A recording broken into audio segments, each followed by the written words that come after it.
आज हम आए हैं भारत की पावन भूमि हरियाणा में, जहां संत रामपाल जी महाराज जी का एक 3 दिवसीय भंडारा और समागम चल रहा है। उसमें हमारे साथ एक पॉलिटिकल बैकग्राउंड रखने वाले एक जो सर हैं वो हमारे साथ शामिल हुए हैं।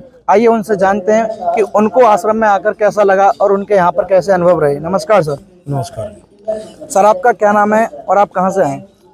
सर, बेसिकली तो मैं छतेरा गांव से हूँ। आनंद नंबरदार मेरा नाम है और इसी से मेरी पहचान है, नंबरदार के नाम से। और अभी हाल फिलहाल हम जैसे अपना यहाँ गोवाना में बिजनेस करते हैं, ट्रैक्टर का, कंबाइन का, जो एग्रीकल्चर इम्प्लीमेंट्स मतलब होते हैं। एक एग्रीकल्चर परिवार से, मतलब कृषि करने वाले परिवार से या कृषि प्रधान देश के आदमी हैं, हम सब वहीं से बिलोंग करते हैं। तो हम अपने किसान साथियों के साथ मिलकर उनको मतलब उनकी ज़रूरत अनुसार जो यंत्र हैं, कृषि यंत्र, फसल बोने के, काटने के, उनको मुहैया करवाने का काम करते हैं गोवाना शहर। तो सर, आप आश्रम में आए हैं तो आप पहली बार आए हैं या फिर पहले भी आपने यहाँ विजिट किया कभी? नहीं, मेरी यहाँ पर दूसरी विजिट है। पिछला जो अपना ये शायद नवंबर में भंडारा था, 16 नवंबर को भी मैं यहाँ आया था और पहली विजिट थी मेरी वो।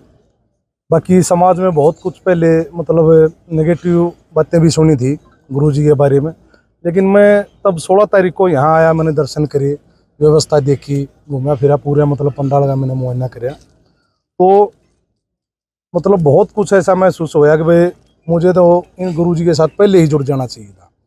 मैं काफ़ी लेट हो रहा हूँ और यही मैंने अपने अनुभव में, एक बहन जी बैठी हुई थी, वो जो अपनी वो प्रदर्शनी लगी हुई है ना, वहाँ पर उन्होंने मेरे से पूछा भी था ये सवाल, मुझे अच्छे से याद है कि आपको यहाँ कैसा लगा।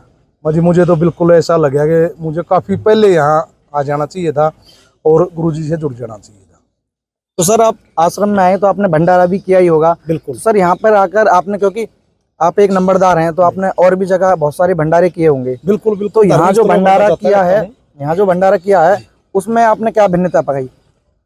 देखिए, तो व्यवस्था अगर खास तौर से मैं देखूं, बहुत जगह मतलब मंदिरों में या सामाजिक जगह जो भी धार्मिक काम होते हैं, मैं अक्सर जाता रहता हूँ वहाँ पर। और यहाँ पर मैंने जो डिफरेंस देखा है, मतलब एक देशी ही बात, अगर हम हरियाणा में अगर ये मान के चलें कि भाई कहीं भी भंडारा है तो जूतों की बड़ी चिंता रहती है।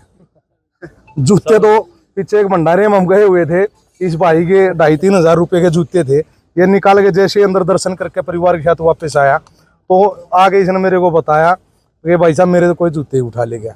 तो तुरंत इसने फिर मतलब इमीडिएटली मतलब नए जूते इसने बाजार से खरीदने पड़े उस दिन।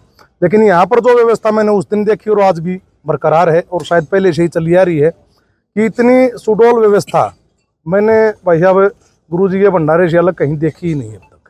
खाने को लेकर सर, जो सफाई और हर तरह की। और एक छोटी ही बात अगर मैं कहूँ, जैसे आज भी कुछ अनाउंसमेंट में आते आते सुन रहा था और उस दिन भी मैंने सुनी, आमतौर पर कोई भी अनाउंसमेंट अगर करवाता है बंदा तो अपनी चीज गुम होने के बाद करवाता है, मेरी फलानी चीज गुम हो गई है।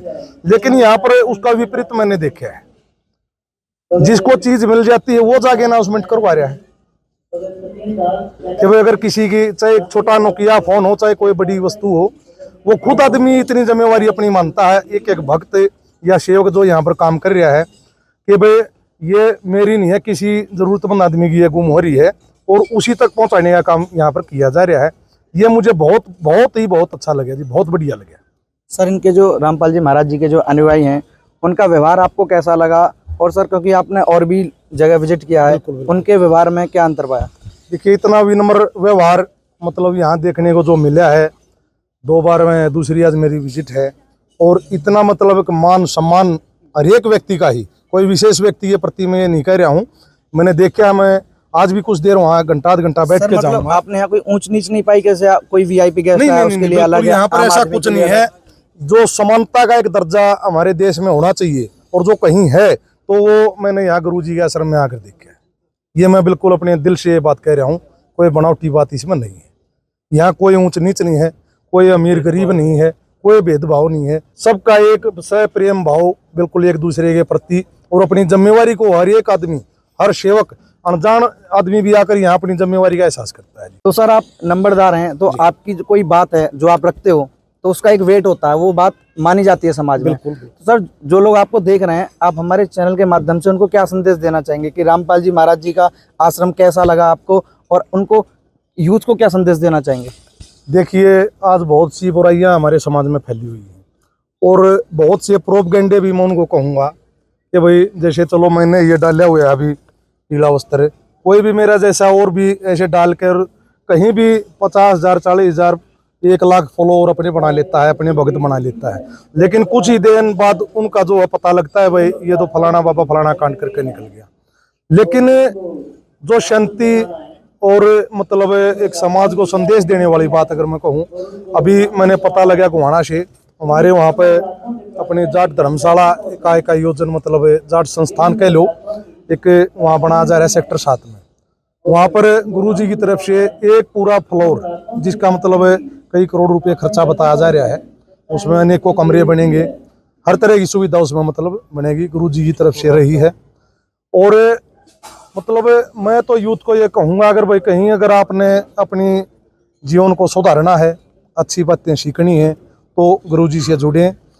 जुड़ने से कोई प्रभाव ऐसा नहीं डाल रहा हूँ मैं किसी के ऊपर, भाई कोई ज़बरदस्ती है, एक बार आकर दर्शन जरूर करें, क्योंकि घूमने के लिए तो अब लोग, मैं खुद भी गया था प्रयागराज भी जाते हैं, लेकिन अगले स्नान में पता लगा वहाँ सैकड़ों मौत होगी, भगदड़ मच गई। तो यहाँ पर कम से कम ऐसा तो नहीं है, एक बार आकर देखो, शांति से घूमो फिरो, विचार देखो, और उसके बाद कहाँ जुड़ना है आपने, कहीं न कहीं तो प्रभु की भजन हमने करना ही है। इस जीवन का मेन लक्ष्य है प्रभु का भजन, और वो कहीं ना कहीं तो हमने करना ही है जागने। तो मैं तो सभी बहन और भाइयों से, देशवासियों से, प्रदेशवासियों से यही हाथ जोड़ कर विनती करूंगा, भाई कम से कम एक बार जरूर यहाँ पर गुरुजी के धाम में जो अपना धनाना है या नियर बाई और भी हमारे देश में जगह जगह गुरुजी के तकरीबन हर एक स्टेट में धाम बने हुए हैं, भाई जिसके नज़दीक जो हो वहाँ जाकर देखे, क्योंकि बताया जा रहा है जैसी व्यवस्था यहाँ है वैसी ही आज के दिन हर एक पंडाल में, हर एक डेरे में गुरुजी के कुछ शिष्यों द्वारा ये बताई गई कि सभी जगह एक जैसी व्यवस्था होती है, एक जैसा प्रसाद होता है और एक जैसी जो ज्ञानवाणी या नामदान जो भी होता है सेम ही होता है। ये भी एक अद्भुत चमत्कार मैं अपने आप में मान रहा हूँ कि भाई एक जैसी, देखो सगे अगर जुड़वा दो भाई हो ना कुछ भिन्नता तो उनमें भी हो जाती है, लेकिन सभी जगह एक ही टाइम पे एक ही लोकेशन में एक जैसा सब कुछ होना, ये एक भगवान का ही चमत्कार मैं मानता हूँ इस चीज़ को। और बोलिए सत्साई भी जय। तो अभी हमारे साथ जुड़े नंबरदार जी और उन्होंने अपने विचार साझा किए, हमें भी उनसे मिलकर बहुत ही अच्छा लगा। देखते रहिए ऐसे न्यूज़, क्योंकि हम दिखाते हैं सच जो आप जानना चाहते हैं।